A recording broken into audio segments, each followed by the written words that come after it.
Alors ici, automatiquement au niveau de cette extrémité proximale, qu'est-ce que vous trouvez?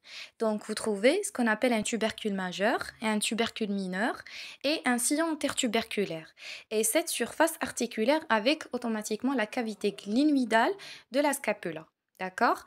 Donc, vous avez cette articulation scapulo-humérale. D'accord? Donc, ça, c'est pour tous pour l'extrémité automatiquement proximale. On n'a rien oublié à l'extrémité proximale. Donc maintenant, on va arriver automatiquement au niveau de cette extrémité distale. Donc, dans cette extrémité distale, vous avez automatiquement deux épicondyles. Vous avez un épicondyle latéral et vous avez un épicondyle latéral. Ça, c'est un épicondyle latéral parce qu'il est automatiquement, elle est latéralement et vous avez l'épicondyle médial. Et vous avez ce qu'on appelle un trochlé de l'humérus. Ça, c'est le trochlé. Elle regarde en avant, en bas et en arrière. Et vous avez ce qu'on appelle on a le trochlé et vous avez ce qu'on appelle le capitulum de l'humérus. Trochlé et capitulum de l'humérus. Toujours le trochlé avec le capitulum.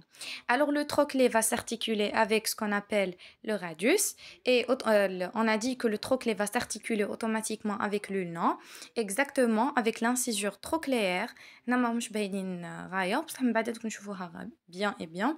Donc vous avez le capitulum. Donc cette capitulum va s'articuler automatiquement avec la cupule de la tête radiale, ici. Vous avez ce qu'on appelle un épicondyle médial, épicondyle latéral, trochlé articulaire avec le radius et capitulum articulaire avec automatiquement, on a dit le trochlé articulaire avec s'articule automatiquement avec l'incisure trochléaire de l'ulna et vous avez automatiquement le capitulum qui s'articule avec la cupule radiale voilà du radius. Donc automatiquement vous avez automatiquement au de au-dessus, automatiquement de ce trochlé et capitulum, vous trouvez ce qu'on appelle des fosses. Cette fosse s'appelle la fosse coronoïdienne.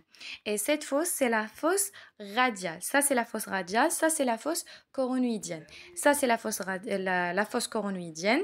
Yani, au-dessous du trochlé, vous trouvez ce qu'on appelle la fosse coronoïdienne. Et au-dessous, automatiquement de capitulum, vous trouvez ce qu'on appelle la fosse radiale. D'accord? Et automatiquement, ça, c'est le condyle de l'humérus. Ça, c'est le condyle de l'humérus entre les deux fosses ici. Vous avez une fosse coronoïdienne, fosse radiale, automatiquement séparée par un condyle de l'humérus. Et si vous avez un trochlé, vous avez un capitulum, vous avez un épicondyle médial, un épicondyle latéral, vous avez une crête ici supracondylaire médial et supracondylaire latéral parce qu'il est automatiquement supérieur par rapport à l'épicondyle médial. C'est pourquoi j'ai dit une crête supracondylaire médiale et latérale. Ici, vous avez ce qu'on appelle automatiquement la fosse olicrânienne. Ça, c'est la fosse olicrânienne. D'accord? Ça, c'est la fosse olicrânienne. Vous avez ici, c'est les épicondyles. L'épicondyle médial, épicondyle latéral. Donc, ça sécrète automatiquement supracondylaire, ce qu'on appelle médial, et supracondylaire latéral. Fosse olicrânienne, capitulum, trochlé, et ça au niveau de l'épicondyle médial. Donc, au niveau de l'épicondyle médial, vous tournez à la face postérieure, vous trouvez le sillon du nerf ulnaire. Donc le sillon du nerf ulnaire était automatiquement à la face dorsale de l'épicondyle médial. D'accord? Au niveau de cette région, le nerf ulnaire va faire un passage. D'accord? Donc très bien. Donc, nous avons automatiquement le diaphyse. J'ai dit que le diaphyse fait automatiquement trois bords. Un bord médial, un bord médial, un bord latéral et un bord antérieur. Et trois faces. Une face médiale, une face latérale, une face postérieure. Pour la face latérale, automatiquement de l'humérus, il est parcouru par ce qu'on appelle une tubérosité deltoïdienne. Donc, à dire la tubérosité deltoïdienne.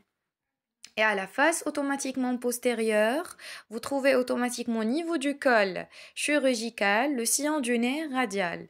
Hawada, le col chirurgical. À la face postérieure, vous trouvez ce qu'on appelle le sillon du nerf radial. À la face postérieure ici, donc vous trouvez le sillon du nerf radial. La face postérieure, automatiquement de mérus, trouvez le sillon du nerf radial. D'accord? On récapitule. Donc, automatiquement, vous avez une extrémité proximale, une extrémité distale et un diaphyse, d'accord? Au niveau de l'extrémité proximale, vous avez une tête humérale, un col anatomique, un col chirurgical, vous avez un tubercule majeur, un tubercule mineur, séparés par ce qu'on appelle une scion intertuberculaire. Vous avez ce qu'on appelle une tubérosité détuidienne à la face latérale de l'humérus et vous avez ce qu'on appelle à l'extrémité distale, vous avez un épicondyle médial et latéral et un trochlée, une partie centrale articulaire qui s'appelle le trochlée et le capitulum. Et automatiquement, elle est parcourue automatiquement supérieurement par ce qu'on appelle deux fosses. Au-dessous, automatiquement de trochlée, vous trouvez la fosse coronioïdienne et au-dessus de capitulum, vous trouvez la fosse radiale. Et vous avez ce qu'on appelle au-dessous, automatiquement, postérieurement, vous trouvez la fosse olécrânienne. D'accord? Vous avez l'épicondyle médial et latéral. Au niveau de l'épicondyle médial, il y a ce qu'on appelle le sillon du nerf unaire et automatiquement au niveau de la face postérieure, automatiquement du col chirurgical et de l'humérus, trouver le sillon du nerf radial. D'accord? Donc très bien. Donc au niveau de la face postérieure, automatiquement de l'humérus, vous trouvez le sillon du nerf radial ici. Et automatiquement la face postérieure du col chirurgical, vous trouvez ce qu'on appelle le sillon du nerf axillaire.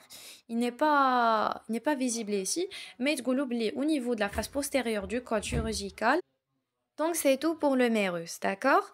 Donc ça, c'est tout pour le mérus. Donc le mérus c'est simple. Donc automatiquement, maintenant il s'articule en haut avec ce qu'on appelle la cavité glénoïdale de la scapula et s'articule automatiquement, il forme l'articulation scapulo-humérale et s'articule en bas avec les deux os automatiquement de l'avant-bras, donc le radius et l'ulna, radius ulna.